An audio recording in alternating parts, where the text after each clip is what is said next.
Rectifier. तो सबसे पहले ब्रिज रेक्टिफायर की तरफ आते हैं। फुल वेव ब्रिज रेक्टिफायर जो है हमारे पास फुल वेव रेक्टिफायर जो है वो आउटपुट में उसका डीसी लेवल ज्यादा होता है, क्योंकि हाफ वेव में आपने देखा कि हमारे पास हाफ वेव रेक्टिफायर में नेगेटिव जो T/2 से लेके T तक जो हमारे पास वेव फॉर्म आ रही है वो वेव फॉर्म डिसअपियर हो जाती है आउटपुट में, जिसकी वजह से डीसी लेवल हमारे पास कम आता है।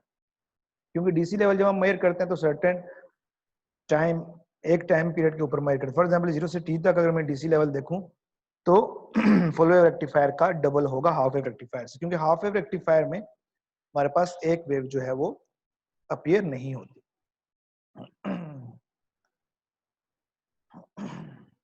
तो फुल वेव रेक्टिफिकेशन से हमारे पास क्या होगा कि जो डीसी लेवल है वो इम्प्रूव हो जाएगा, इसका ये फायदा है हमें।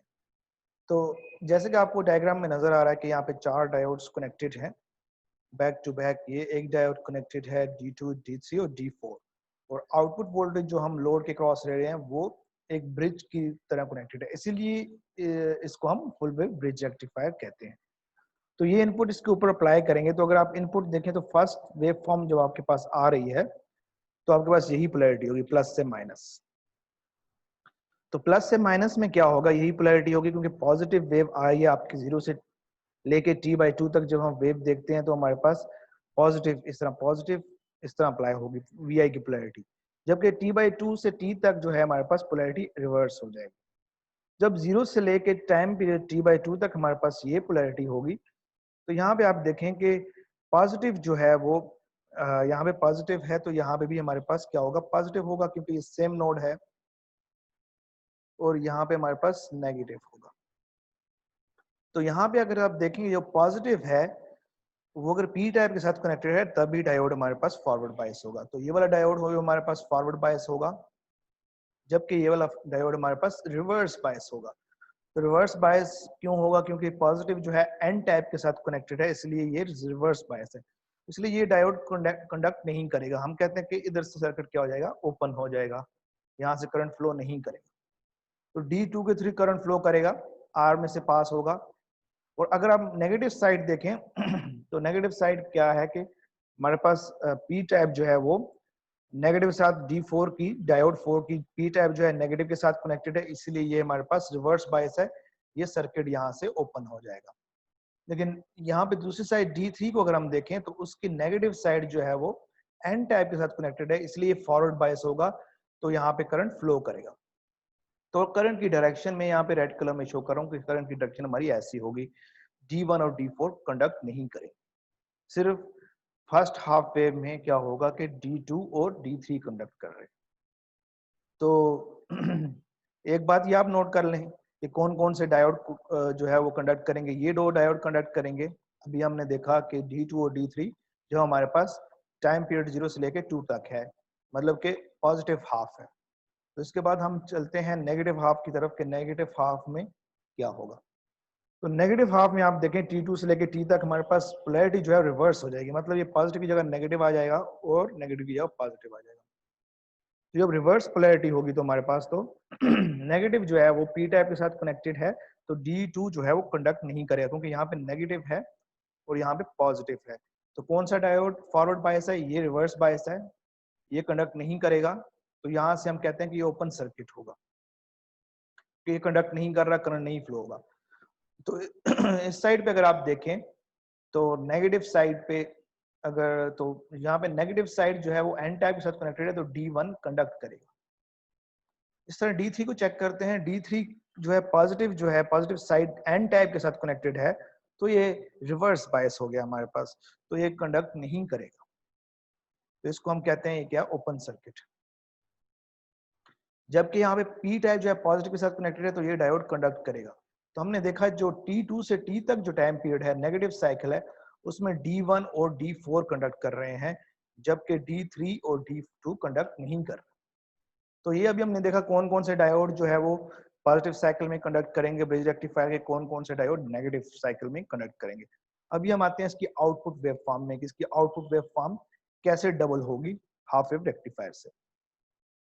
तो अभी हमने देखा कि जो दो, जब पॉजिटिव साइकिल आई हमारे पास तो अभी हमने कहा कि ये वाले डायोड्स कंडक्ट करेंगे, क्योंकि ये आइडियल डायोड्स हैं, इसलिए हम इसको 0 वोल्टेज ड्रॉप होती है इनके क्रॉस, तो इसको हम शॉर्ट सर्किट कर देते हैं। जहाँ पे वोल्टेज 2 पॉइंट के दरमियान 0 है, उसको हम बोलते हैं कि वो शॉर्ट सर्किट है। तो यहाँ पे हम इसको कंसिडर नहीं करेंगे। तो यहाँ पे अगर आप केवीएल लगाएं तो माइनस से प्लस वोल्टेज, प्लस से माइनस, तो यहाँ पे आपके पास क्या होगा, VO is equal to VI आएगा। आउटपुट वोल्टेज को इनपुट वोल्टेज को कहीं भी वोल्टेज ड्रॉप नहीं हो रही, आइडियल डायोड्स हैं। अगर हम आइडियल ना कंसिडर करते, सिलिकॉन डायोड कंसिडर करते, तो हम VO माइनस VI माइनस 1.4 करते, क्योंकि 2 डायोड कंडक्ट कर रहे हैं। तो हम आइडियल केस कंसिडर कर रहे हैं, जो हमारे पास इनपुट है वही आउटपुट आई भी, कहीं भी वोल्टेज ड्रॉप नहीं हो रही। तो ये हमारे पास इनपुट है, तो आउटपुट भी हमारे पास सेम इसी तरह हमारे पास आ जाएगी।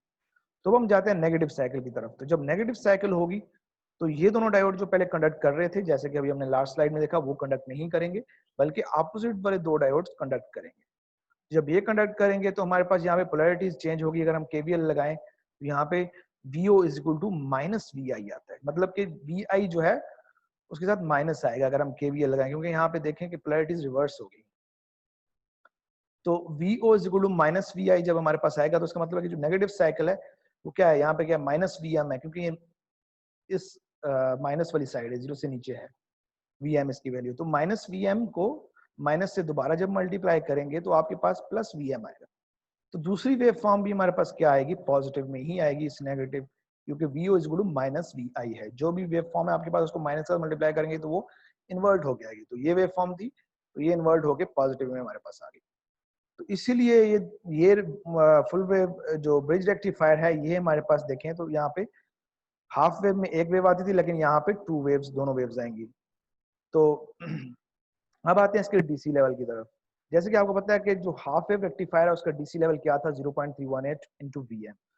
तो इसमें 2 वेव्स आ रही हैं एक टाइम पीरियड के ऊपर, उसमें हाफ वेव आ रही थी, तो हम डीसी लेवल मतलब इसका डबल हो गया, 2 से मल्टीप्लाई करें उसको, 2 इंटू 0.318, ये आपके पास आता है 0.636 इंटू VM।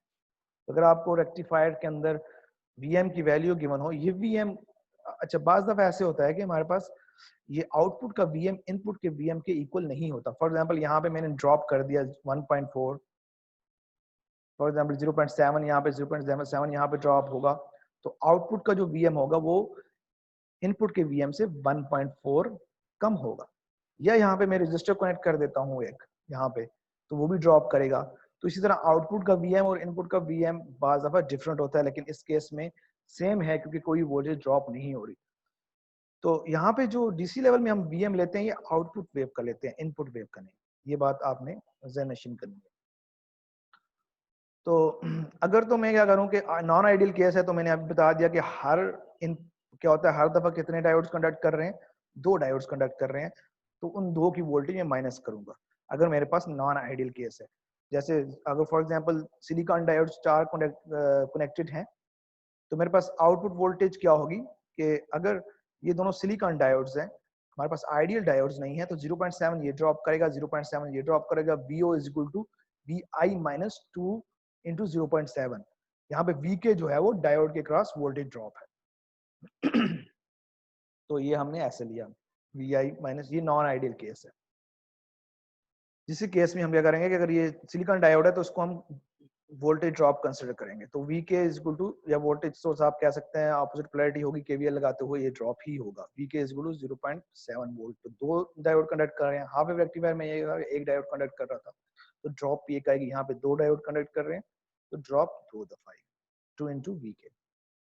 तो अच्छा, तो इसी तरह डीसी लेवल भी आपके पास क्या होगा, कम हो जाएगा, क्योंकि आउटपुट में आपके वोल्टेज कम आ रही है। तो आप नॉन आइडियल केस जब कंसिडर करेंगे, तो जो सिलिकॉन डायोड्स है उसको VM से आपको उसकी वोल्टेज ड्रॉप माइनस करनी पड़ेगी, VM माइनस इंटू 2 VK।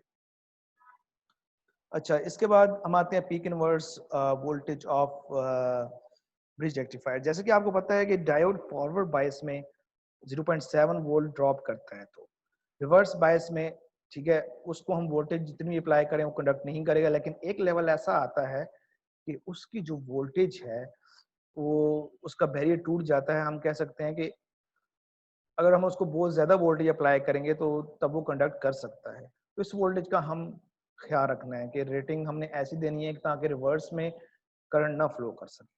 तो इसलिए पीक इनवर्स वोल्टेज जो है हमारे पास जब आपके डायोड रिवर्स बायस होगा, फॉर एग्जांपल ये वाला डायोड आपका रिवर्स बायस है, तो इसकी पीक इनवर्स वोल्टेज अगर हम कैलकुलेट करें तो वो क्या होगी, वो इज इक्वल टू वीएम होगी। वो हमारे पास क्या होता है कि ये रेटिंग के लिए यूज होती है पीक इनवर्स वोल्टेज, कि हमारे पास जो है वो जो इस डायोड के ऊपर वोल्टेज अप्लाई हो रही है वो हमेशा जो है वो उसके जो पीक इनवर्स वोल्टेज जो हमारी है वो हमेशा उससे ज्यादा होनी चाहिए। फॉर एग्जांपल ये डायोड रिवर्स में सिर्फ 20 वोल्ट बर्दाश्त कर सकता है, तो लेकिन हम क्या करें इसके ऊपर 22 वोल्ट, हम वीएम हमारी 22 वोल्ट है तो ये रिवर्स में भी कंडक्ट करेगा। तो ये पीक इनवर्स वोल्टेज हमेशा हमारी क्या होनी चाहिए, वो जो मैक्सिमम वोल्टेज है उससे ज्यादा होनी चाहिए। तो ये आपके पास आगे पीक इनवर्स वोल्टेज वो आप फाइंड कर सकते हैं कि इस ब्रिज में डायोड लगेगा उसकी पीआईवी कितनी होगी, वो आप सिंपल तरीके से फाइंड कर सकते हैं। यहाँ पे देखें तो यहाँ पे अगर कहीं भी ड्रॉप नहीं हो रहा, अगर 0.7 ड्रॉप हो रहा है या कोई और रजिस्टर कनेक्टेड है ड्रॉप हो रहा है तो वो आप कैलकुलेट करेंगे। लेकिन यहाँ पे अगर आप देखें तो इस यहाँ पे केवीएल लगाएं तो यहाँ पे इस लूप के अंदर जो वोल्टेज राइज हो रही है वो प्लस से माइनस ड्रॉप हो रही वीएम है, तो यहाँ पे जो वोल्टेज अगर आप फाइंड करेंगे तो वो वीएम की इक्वल आएगी, क्योंकि किसी भी लूप में हम केवीएल अप्लाई करते हैं तो voltage rise equal to voltage drop.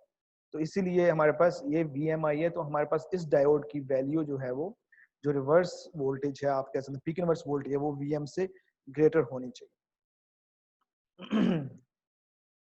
वो वीएम इक्वल आ रही है, तो हमेशा आपने जब रेटिंग का ख्याल रखना है कि आपने जो पीक इनवर्स वोल्टेज है वो आपकी रेटिंग बताती है डायोड की कि रिवर्स बायस में डायोड कितनी वोल्टेज बर्दाश्त कर सकता है।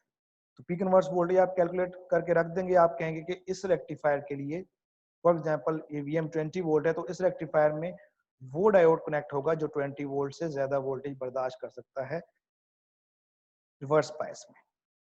तो इसके बाद आते हैं second type of rectifier, centre type transformer rectifier. तो इसके अंदर हमने क्या किया कि ट्रांसफार्मर आपको पता है कि वो डिवाइस है जो step up voltage, step up of voltage या स्टेप डाउन ऑफ वोल्टेज या करंट भी कह सकते हैं आप, वो करती है, ठीक है, स्टेप अप या स्टेप डाउन परफॉर्म करती है।